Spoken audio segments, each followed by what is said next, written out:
Hello friends, welcome back to our channel that is Darshan's little kitchen. એમાં આપણે આજે જોશું તડકા છાશ સમર સ્પેશિયલ. આપણે મસાલા છાશની ઓલરેડી રેસીપી મૂકી દીધેલી છે, તો આજે હું તમને મસાલા છાશ તો ઓકે, પણ તડકા છાશ છે, તડકો લગાવીને થાય, તો મેં અહીંયા ઓલરેડી છાશ બનાવીને રાખેલી છે. તો પહેલાં હું તમને અહીંયા છાશ છે જે આપણે સાદી દહીં હોય એમાં પાણી નાખીને તમે થીક કે તમને જે રીતે તમે ઘરમાં પીતા હોય એ રીતે તમે કન્સિસ્ટન્સી કરી શકો છો. મને થોડી થીક જોઈએ તો મેં થીક રાખી છે. થોડું સોલ્ટ. અહીંયા હું છાશનો મારો હોમમેડ મસાલો, છાશ મસાલો, જેની રેસીપી ઓલરેડી મૂકી દીધેલી છે, તો ખાસ જોજો. બહારના મસાલા યુઝ કરવા કરતાં હું ઘરનો જ પ્રિફર કરું છું. થોડો ચડિયાતો મસાલો હશે તો છાશ વધારે તમારી સરસ થશે. અહીંયા ડ્રાય ફુદીના પાવડર બી હું ઉપરથી એડ કરું છું અને બસ આને સિમ્પલ આપણે મિક્સ કરી લઈશું. અમે જે હોમમેડ મસાલો બનાવ્યો છે એમાં ઓલરેડી સંચળ ને મીઠું એડ છે, એટલે તમે એ જોઈને નાખજો મીઠું તમારી રીતે. અને ફ્રેન્ડ્સ, યુ કેન સી અત્યારે જ આ છાશ એટલી ટેમ્પટિંગ લાગે છે, તો તમે સમર્સમાં તમારી તરસ છીપાવવાનો યુઝ કરી શકો છો. પણ આજે કંઈક સિમ્પલ કરતાં નવું કરવાનું મન થયું, તો આજે આની ઉપર આપણે તડકો મારીશું. તો ચલો જોઈએ કે એ શું છે તડકા છાશ. સો ફ્રેન્ડ્સ, અહીંયા મેં તડકા પેન લઈ લીધું છે.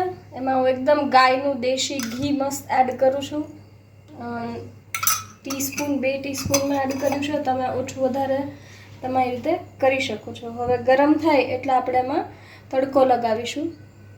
તો ફ્રેન્ડ્સ, આપણું ઘી અહીંયા ગરમ થઈ ગયું છે, તો સૌથી પહેલાં આપણે એમાં થોડું એવું જીરું એડ કરશું. જીરું આપણું ક્રેકલ થઈ ગયું. હવે એમાં હું મારા ઘરમાં લીમડો છે એ નાખીશ અને સેજ અમથું અહીંયા મરચાંની મેં પેસ્ટ, જીરા સુધારેલા તમે લીલા મરચાં એડ કરી શકો છો, એનાથી સેજ મસ્ત તીખાશ આવશે છાશમાં. તો ફ્રેન્ડ્સ, આપણો તડકો રેડી છે અને આ ગરમ ગરમ જ છાશ ઉપર નાખી દઈશ. સો ફ્રેન્ડ્સ, આપણી છાશ છે એની ઉપર જ હું નાખી દઉં છું આ તડકો એકદમ મસ્ત. અને 1-2 ચમચી આપણે આમાં નાખીને કાંઈ વેસ્ટ નહીં કરીએ. સો અને હું તરત જ ઢાંકી દઉં છું, જેથી એકદમ ઘીની સ્મેલ છે એ છાશમાં એડ થઈ જાય. ઓકે ફ્રેન્ડ્સ, તો અડધી મિનિટ જેવું મેં ઢાંકી અને રાખી દીધેલું. હવે આપણે મિક્સ કરી આમાં એટલી મસ્ત દેશી ઘી નાખ્યું છે અને તડકાની સ્મેલ આવે છે, તીખી અને એકદમ જ ટેમ્પટિંગ સ્મેલ છે આની. તો હવે આપણે એને સર્વ કરી લઈએ. ઓકે ફ્રેન્ડ્સ, તો આને મેં સિમ્પલ કાચના ગ્લાસ લીધા છે. તમે ચાહો તો આમાં બરફ એડ કરી શકો, પણ મેં ઠંડા પાણીમાં જ બનાવેલી હતી છાશ.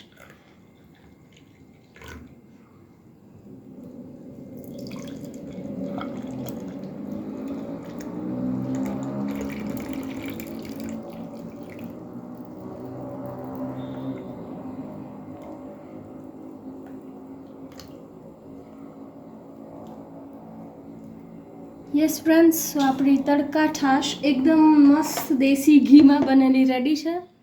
ઓકે ફ્રેન્ડ્સ, આપણી તડકા છાશ એકદમ દેશી ઘીનો તડકો મારેલી રેડી છે. હવે હું આમ તો કાંઈ ગાર્નિશની જરૂર જ નથી, પણ જસ્ટ કલર મસ્ત લાગે એના માટે હું અહીંયા ફ્રેશ કોરિએન્ડર લીવ્સ જે છે એ ઉપર 2-3 નાખું છું. And yes, this is ready. સમરમાં તમે બીજું બધું કોલ્ડ ડ્રિંક્સ ને એવું બધું પીવો એના કરતાં તમે અલગ અલગ પ્રકારની છાશ પીવો તો હેલ્થ માટે પણ સારું છે અને તમારી જે પાચન શક્તિ છે એના માટે પણ સારું છે. So please go for it. અમને તમે બનાવી અને ખાસ કમેન્ટ સેક્શનમાં જણાવજો. જો રેસીપી ગમી હોય તો પ્લીઝ લાઇક બટન પર ક્લિક કરજો.